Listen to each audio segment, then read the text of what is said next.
Om Swastiastu. Selamat pagi anak-anak. Kita bertemu kembali di Zoom meeting yang keempat.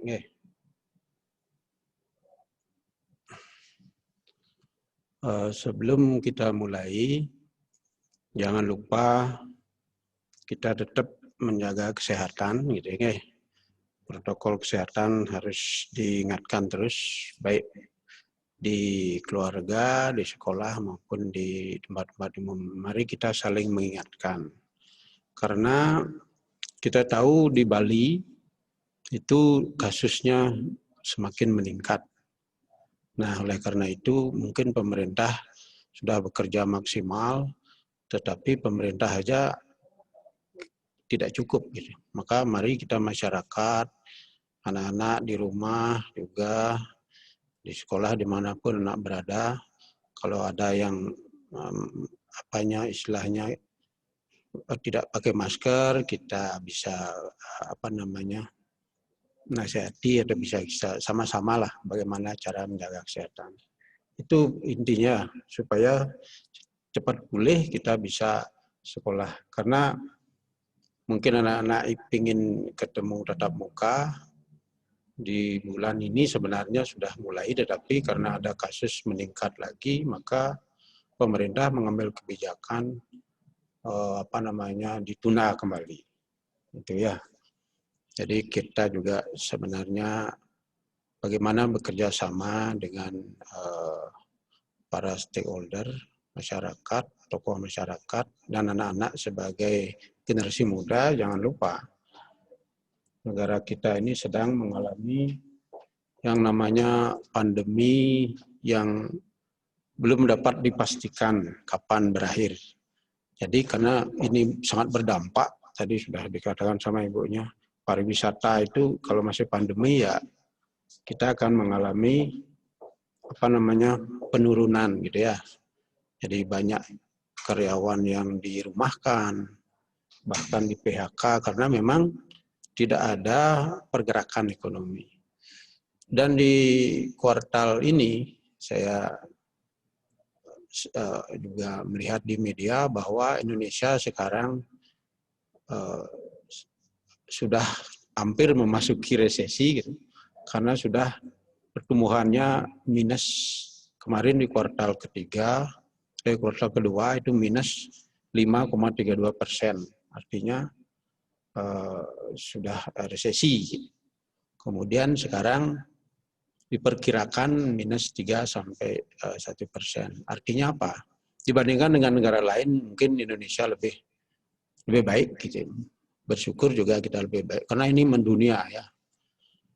Namun demikian, apapun itu kita tetap berdoa ya di rumah. Dimanapun kita sempat harus kita berdoa terus agar utamanya Bali bisa cepat pulih kembali. Apapun itu kita harus tetap bersyukur karena ini adalah kehendak dari beliau, dari Tuhan, maka sesuai dengan agama kita masing-masing, kita meyakini ujian ini memang berat, tetapi kita tetap berdoa semaksimal mungkin. Nah, untuk itu saya mungkin mengingatkan setelah Hari Raya Galungan Kuningan, mungkin anak-anak melaksanakan Hari Raya walaupun tidak boleh keluar di rumah gitu ya. Apa yang Anda kerjakan di Hari Raya Galungan Kuningan kemarin? Karena hampir tidak boleh keluar ya. Ya, tapi kan kita tetap melakukan doa di manapun kita berada. Ya, sebagai ucapan Om Swastiastu tadi, semoga dalam keadaan baik-baik saja. Nah, ini yang kita pahami di sekarang saya lanjutkan ke bab 1, bab 2 sudah ya, bab 3 sekarang. Di bab 3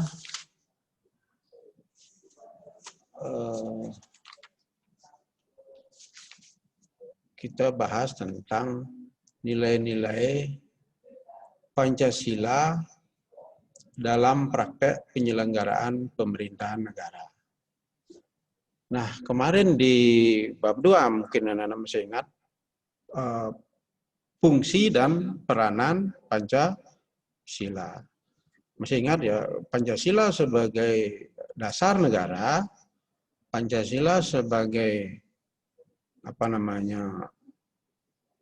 ideologi negara, Pancasila sebagai perjanjian luhur bangsa Indonesia, Pancasila sebagai moral pembangunan, Pancasila sebagai segala sumber hukum, itu sudah kita pelajari. Mungkin lebih banyak nanti dibaca di dalam buku paket maupun buku penunjang, gitu ya. Dan kita sudah dapatkan di tingkat yang kemarin yang di tingkat sekolah menengah pertama itu sudah. Nah, nilai-nilai Pancasila dalam kaitannya dengan penyelenggara pemerintahan negara itu intinya kita ngambil satu dari bahwa Pancasila itu sebagai dasar negara, di mana Pancasila sebagai acuan atau pedoman yang dilaksanakan oleh para penyelenggara negara di dalam melaksanakan tugas-tugas kenegaraan dalam mengurusi rakyat agar dapat hidup sejahtera, aman, dan tentram. Itu intinya. Maka Pancasila dikatakan sebagai dasar negara. Penyelenggara. Nah, penyelenggara negara itu siapa? Kan begitu. Jadi sebelum kita mulai dengan hal-hal yang lebih konsep, gitu, maka yang perlu Anda ketahui adalah tujuan pembelajaran. Ini dia. Tujuan pembelajaran dari hal ini adalah mengenai konsep daripada nilai-nilai dasar itu sendiri. Nah, anak-anak harus mampu menjelaskan pembagian kekuasaan negara Republik Indonesia. Itu nanti konsepnya. Kemudian tujuan pembelajaran yang kedua adalah menjelaskan tugas dan wewenang lembaga-lembaga negara. Itu pada prinsipnya dua ya, konsep pembagian kekuasaan. Nanti kita masuk ke pembagian kekuasaan.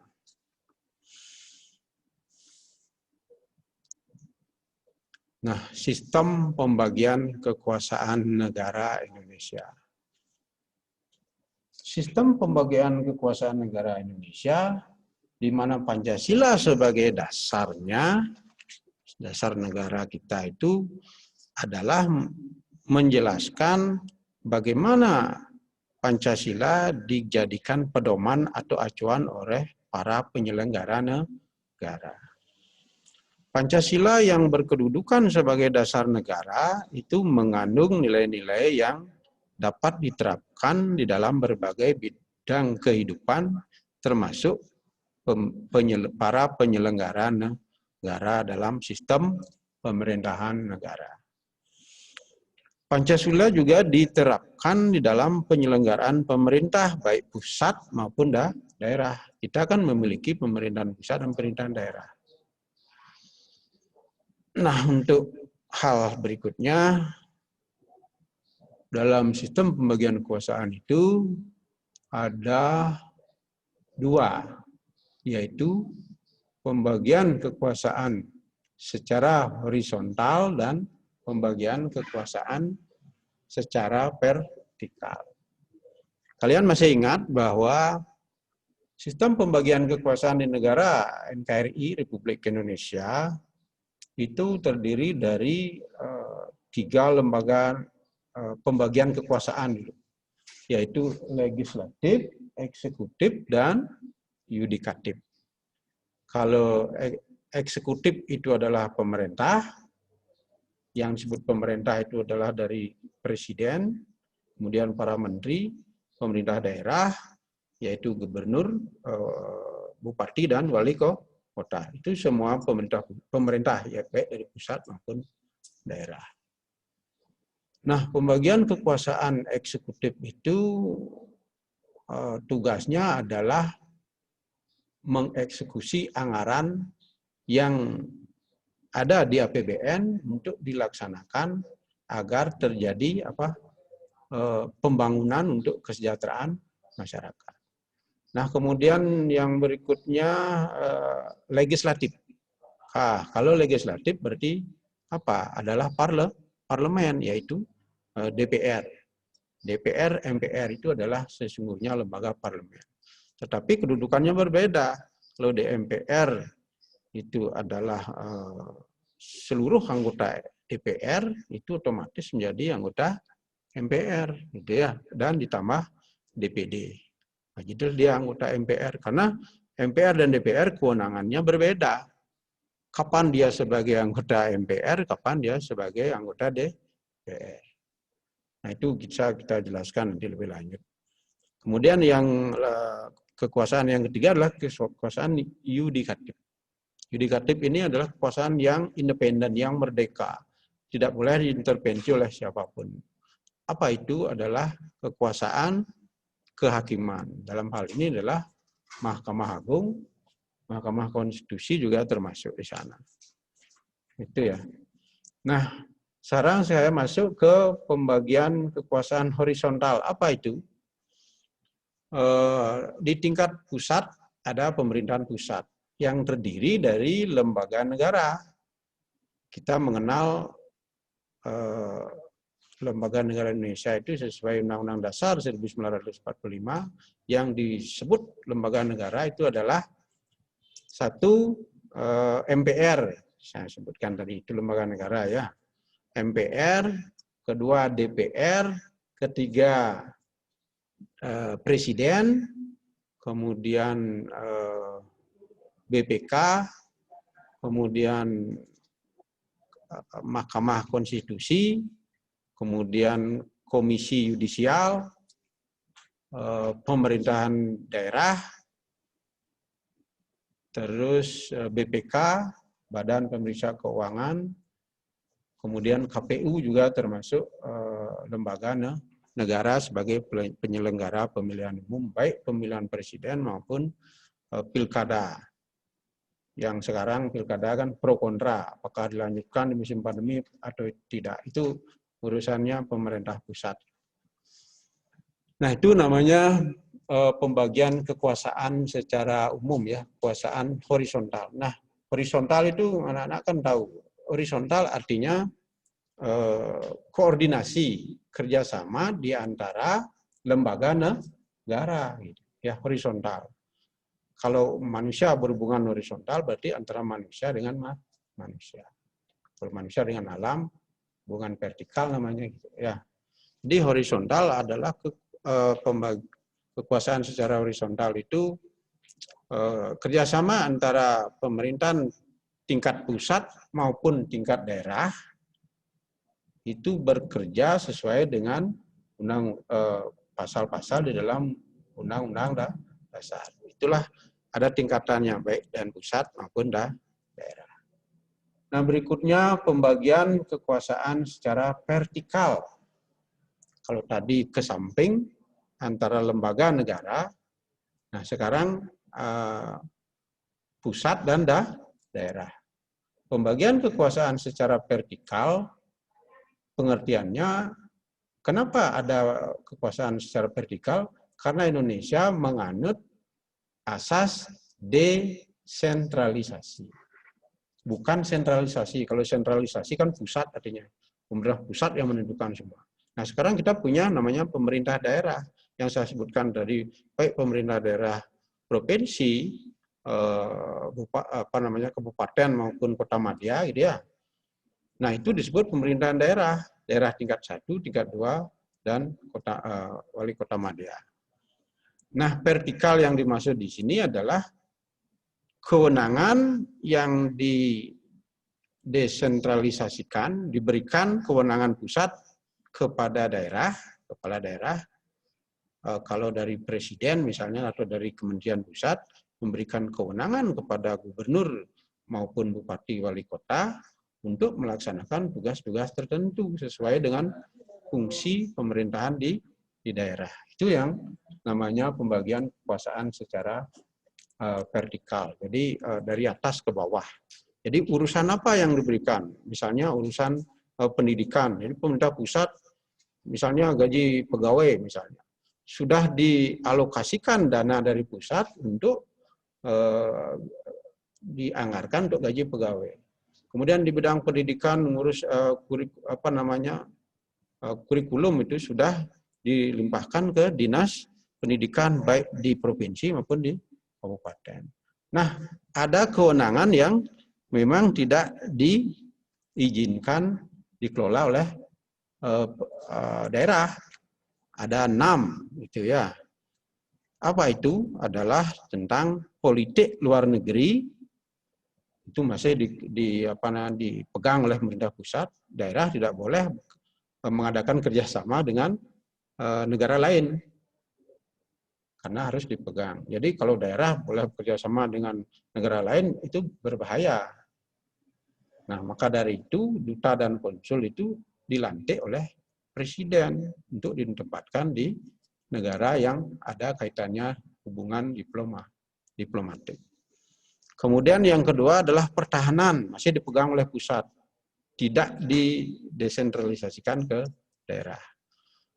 Pertahanan, keamanan juga masih dari pusat. Kemudian justisi di bidang hukum dari pusat. Kemudian agama, Kementerian Agama, kita tahu bahwa segala keputusannya tetap dari pusat. Tidak ada keputusannya dari daerah. Pengangkatan pegawai ini semua dari Kementerian Agama. Kemudian yang terakhir, moneter dan fiskal. Kebijakan moneter oleh Menteri Keuangan misalnya tidak boleh dilakukan oleh bupati, seorang bupati atau gubernur gitu. Ya, itu namanya kewenangan pemerintahan pusat yang tidak dilimpahkan kepada daerah. Di luar daripada 6 yang Bapak sebutkan tadi, itu semua diberikan kepada daerah agar daerah mampu melaksanakan tugas-tugasnya dengan baik. Kenapa ada otonomi daerah? Karena daerah dianggap lebih mengenal karakter wilayah maupun masyarakatnya oleh pemerintah pusat. Karena itulah muncul asas otonomi daerah atau asas desentralisasi. Itu ya. Nah, berikutnya kedudukan dan fungsi Kementerian Negara dan lembaga pemerintahan non-kementerian atau disingkat LPNK, Lembaga Pemerintahan Non-Kementerian. Mungkin anak-anak belum memahami, walaupun sudah membaca, mungkin belum begitu jelas atau belum paham, bahwasanya kedudukan dan fungsi Kementerian Negara dan lembaga pemerintahan non-kementerian itu sebenarnya sejajar ya antara menteri dan non-kementerian. Nah, bedanya kalau di Kementerian Negara kepala pemerintahannya namanya menteri. Kalau di non-kementerian namanya kepala. Contoh, kepala BIN. BIN itu Badan Intelijen Negara. Kepala BNPB, Badan Penanggulangan Bencana. Itu kepala, bukan menteri gitu ya. Tapi jabatan ini strategis gitu ya. Nah, strategis kenapa? Karena kedudukannya membantu kementerian yang teknis. Kita tahu menteri-menteri yang ada misalnya menteri kalau di kita pendidikan Kementerian Pendidikan dan Kebudayaan, Mendikbud. Kemudian ada menteri dalam negeri. Kalau yang non kementerian tidak ada itu. Yang tidak ada di dalam kementerian baik menteri koordinator maupun kementerian kementerian yang bukan merangkap koordinator berarti dia harus masuk ke wilayah LPNK, lembaga non kementerian. Kedudukan dan fungsi Kementerian Negara Republik Indonesia itu adalah perangkat pemerintah yang memiliki urusan tertentu di dalam pemerintahan. sesuai dengan pasal 17. Nanti anak-anak bisa lihat di hal ini diatur dalam pasal 17 Undang-Undang Dasar Negara Republik Indonesia tahun 1945. Di mana bunyi pasal tersebut antara lain adalah Presiden dibantu oleh Menteri-Menteri Negara. Kita tahu, kita menganut sistem pemerintahan presidensial, yaitu apa? Presiden memegang dua jabatan, yaitu satu sebagai kepala negara dan kedua sebagai kepala pemerintahan. Maka dari itu, dalam pelaksanaannya Presiden dibantu oleh Menteri-Menteri Negara. Kalau sistem parlementer beda. Nanti kita jelaskan pada materi berikutnya. Kemudian bunyi pasal 17 juga, menteri-menteri itu diangkat dan diberhentikan oleh presiden. Gitu ya. Jadi kapanpun presiden mau memberhentikan menterinya boleh, tanpa persetujuan DPR gitu. Karena ini adalah namanya kekuasaan presidensial, yaitu presiden punya kuasa untuk mengangkat dan memberhentikan menteri. Itu ada di pasal 17. Kemudian berikutnya, setiap menteri membidangi urusan tertentu dalam pemerintahan. Jadi tadi saya sebutkan bahwa ada bidang pendidikan, bidang pemerintahan, bidang sosial kan gitu ya, yang membantu menyalurkan dana untuk bantuan pandemi misalnya itu Kementerian Sosial. Ada Kementerian Tenaga Kerja, ngurus tenaga kerja yang sekarang semakin banyak dirumahkan dan di PHK. Itu lebih berat kerjanya gitu. Karena kita sudah mengalami sedikit krisis gitu. Kemudian yang berikutnya, pembentukan, pengubahan dan pembubaran Kementerian Negara diatur dengan undang-undang. Apabila ingin merubah, tetap harus acuannya pada undang-undang. Nah, kita lanjut, nanti anak-anak bisa diperluas, diperbanyak, dibaca gitu ya. Harus minat bacanya harus ditingkatkan ini. Nah, nanti yang kurang jelas anak bisa bertanya. Kedudukan dan fungsi Kementerian Negara Republik Indonesia sesuai dengan pasal 17 tadi ya. Kemudian kedudukan dan fungsi lembaga pemerintahan non kementerian, yang mana Bapak sebutkan tadi bahwa kementerian yang teknis itu dibantu secara strategis oleh lembaga pemerintah non kementerian. Lembaga pemerintahan negara di bawah presiden itu tadi sudah disebutkan ada dua, kementerian dan non kementerian. Lembaga yang non kementerian itu adalah lembaga negara yang dibentuk untuk melaksanakan tugas pemerintahan di bidang tertentu yang tidak dilaksanakan oleh kementerian instansi dan ini bersifat nasional. Ya, jadi bukan di daerah. Kalau di daerah kan berdasarkan perda, sedangkan di nasional itu berdasarkan undang-undang. Selain itu, LPNK, Lembaga Pemerintah Non-Kementerian, juga menunjang tugas yang dilakukan oleh Menteri sesuai dengan ketentuan perundang-undangan yang berlaku. Dan LPNK ini berada di bawah dan bertanggung jawab langsung kepada Presiden melalui Menteri yang mengkoordinasikan. Misalnya, Menteri Koordinator Bidang Politik dan Keamanan, itu kan sekarang itu Pak Mahfud MD itu mengkoordinasikan di bawah Menko Polhukam itu apa? Baik itu Menteri Pertahanan, Menteri Hukum dan HAM, itu yang ada di bawahnya. Nah, sekarang yang non kementerian apa? Ya BNPB, BIN itu ya. Walaupun dia bukan menteri tapi dia membantu, maka disebut lembaga pemerintah non kementerian. Itu pengertiannya.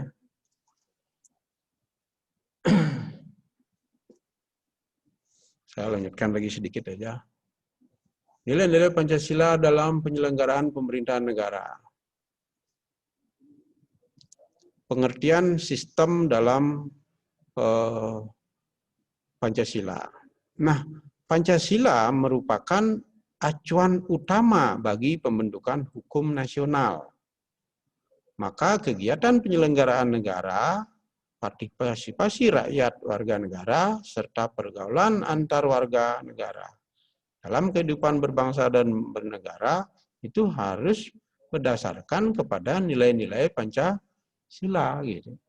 Sebab nilai-nilai dalam Pancasila itu merupakan satu kesatuan yang utuh, yang bulat, tidak boleh dipotong-potong gitu.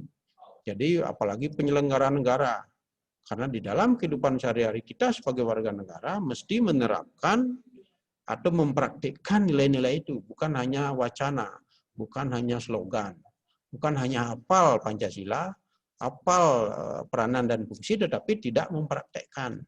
Kan itu masalahnya sekarang kan, bagaimana aplikasi teori itu. Jadi pengertian sistem dalam nilai dalam Pancasila itu agar menjadi suatu rangkaian. Ada undang-undang dasar, ada undang-undang, ada peraturan presiden, kemudian dilaksanakan oleh pemerintah, dan pemerintah tidak boleh keluar dari etika dan moral nilai-nilai Pancasila. Nah, kesimpulannya adalah nilai-nilai Pancasila menjadi landasan, menjadi dasar, serta motivasi atas segala tingkah laku dalam kehidupan berbangsa dan bernegara oleh warga negara, lebih-lebih oleh penyelenggara negara. Dalam kehidupan kenegaraan, sistem nilai Pancasila terkandung di dalam praktek penyelenggaraan pemerintahan negara.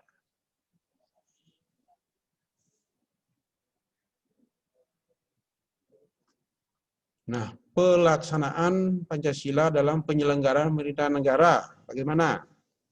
Misalnya, kita tahu Pancasila, sila pertama apa itu? Ketuhanan yang Maha Esa. Yang diharapkan dalam pelaksanaan Pancasila dalam praktek penyelenggaraan negara, di mana penyelenggaraan negara itu menjadikan nilai ketuhanan sebagai suatu derajat di mana proses kebijakan dan implementasinya harus dapat dipertanggungjawabkan kepada Tuhan yang Maha Esa. Jadi apapun yang dilakukan oleh lembaga negara, presiden, menteri-menteri, gubernur, bupati, bahkan sampai ke tingkat bawah, itu apapun dia kerjakan demi kesejahteraan rakyat Indonesia, dia harus dipertanggungjawabkan kepada Tuhan yang Maha Esa. Ya, bukan hanya tanggung jawab kepada negara saja, tetapi tanggung jawab kepada Tuhan yang Maha Kuasa. Itu sesuai dengan pelaksanaan Pancasila, terutama sila pertama. Kemudian nilai kemanusiaan yang adil dan beradab. Itu adalah merupakan pengakuan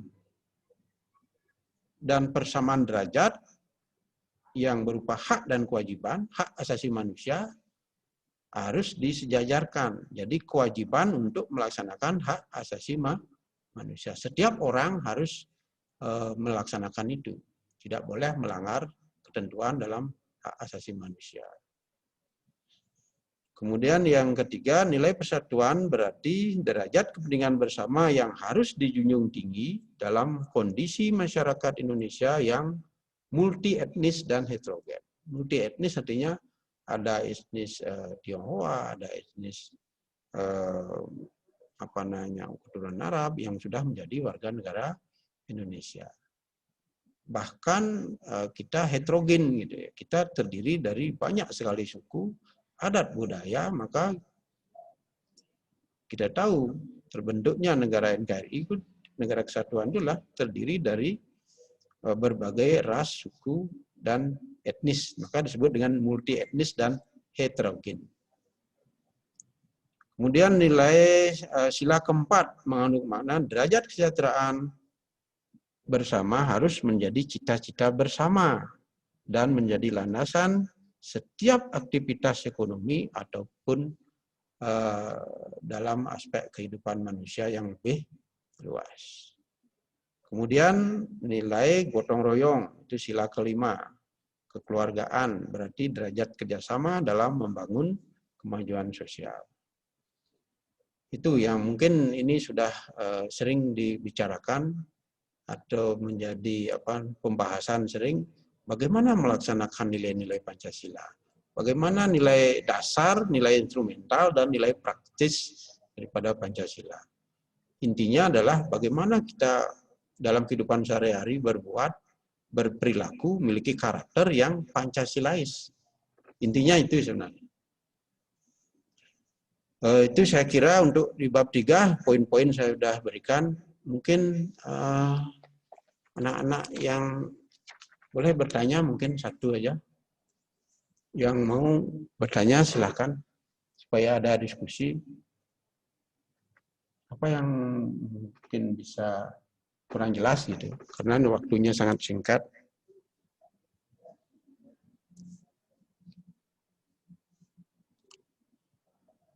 Apakah ada yang bertanya? Tidak ada, berarti sudah pas ya? Ya, nanti saya simpulkan kembali bahwa praktik penyelenggaraan pemerintahan negara itu harus berdasarkan pada nilai-nilai Pancasila. Ya, yang tidak boleh keluar dari itu. Apalagi menginginkan dengan dasar yang lain, ideologi lain, itu sama sekali nggak boleh. Maka dari itu kesimpulannya adalah sistem pemerintahan negara Indonesia adalah sistem presidensial, di mana menteri-menteri negara diangkat dan diberhentikan oleh menteri. Presiden sebagai kepala pemerintahan dan kepala negara. Itu aja poinnya kira-kira. Kemudian nilai-nilai Pancasila dilaksanakan oleh para penyelenggara negara maupun seluruh rakyat Indonesia. Ya, saya kira kalau tidak ada yang bertanya, mudah-mudahan sering-sering dibaca di rumah, karena kita masih sistem daring ini, memang kalau kita nggak ketemu ya memang ada kendala juga. Tapi apapun itu kita tetap bisa melaksanakan pelajaran dengan baik. Gitu ya. Nanti untuk UTS, tugas, dan hal-hal berikutnya, soal untuk UTS saya udah sudah selesai buatnya. Kemudian anak-anak pelajari dari awal ya, dari hakikat bangsa dan negara, kemudian fungsi dan peran Pancasila, sampai di bab 3. Mungkin minggu depan dilanjutkan kembali. Sekian dari saya, mohon maaf kalau ada yang kurang pas itu. Saya akhiri sampai sini. Paramo Santi. Om Santi, Santi, Santi, Om.